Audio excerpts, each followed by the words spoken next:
So hi everybody, it's Ari. I got a question about some books that are being exported into EPUBs, and in some of the exports, in some applications, they're not looking right. Particularly there were some overlaps in the text.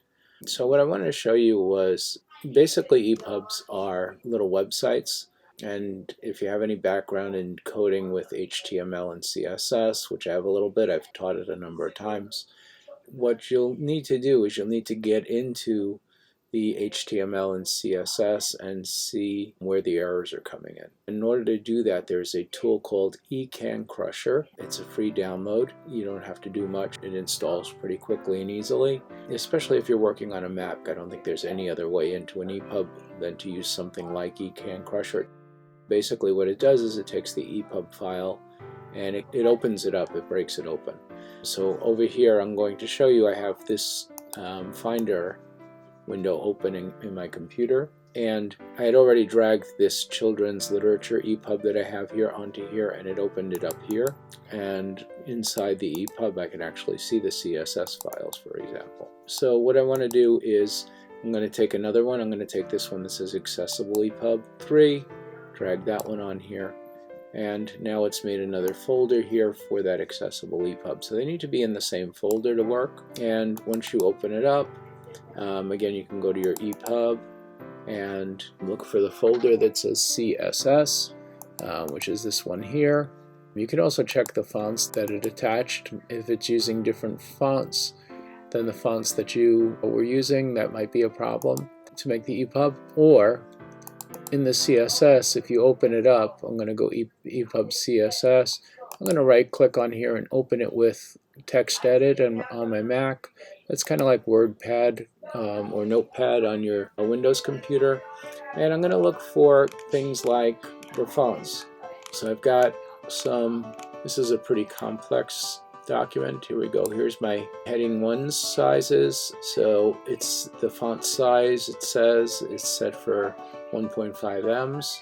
Font family is free sans bold, and then sans serif. So if it doesn't have free sans bold, it's going to open with any sans serif that it chooses as default. Again here, free sans bold for the H2s and sans serifs. It goes all the way down to H4s. There should be also here for body text, which is what I'm looking for. But anyway, it will tell you what fonts that actually got loaded and what the sizes are for each of the different fonts. So you can go in here and try and make some corrections if you have some background with HTML and CSS and see if that fixes your problems.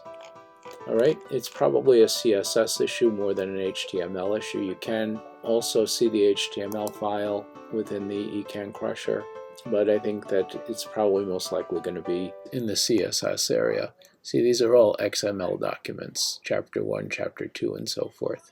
This is not a document that I made, this is one that I just opened, so I'm just checking that out.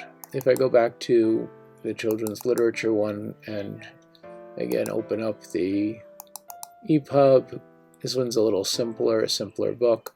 I'm going to go to CSS, open that up. I'm going to open it with text edit. It's automatically, because I double clicked it, opening in Dreamweaver. I don't tend to like to work in Dreamweaver as much as I like to just edit without it, so I'm going to force quit my Dreamweaver there. Alright, so now we see here it says body, and then the color is RBG000, so my body text is black. Font family. So here's the font families that it's using for body text. Calibri is the first choice. If they don't have it, it's going to choose Arial. If they don't have that, it's going to choose Helvetica. And then it's going to choose any sans serif. So that'll kind of walk its way down this list to see which one it has available to it. And if none of those are available, it's going to pick any sans serif font. So that might be why your text is looking different. You can also check images and things like that in here, and your alignment of text for your headers, padding around your letters, because it could be padding issues that are crowding things. If you need to, and you don't know much about CSS, the place you can go is W3 Schools is a place for online tutorials. And you can click into CSS and you can learn about CSS here, and it actually has a reference guide as well, and it allows you to learn. So click in on CSS and you can look for fonts here and go through the font selections and what this is all about and how to write CSS for fonts. And just make sure that all of that is in there correctly, because that could mess with the look of your EPUBs. Alright, I hope this is helpful. If you have any more questions, reach out to me.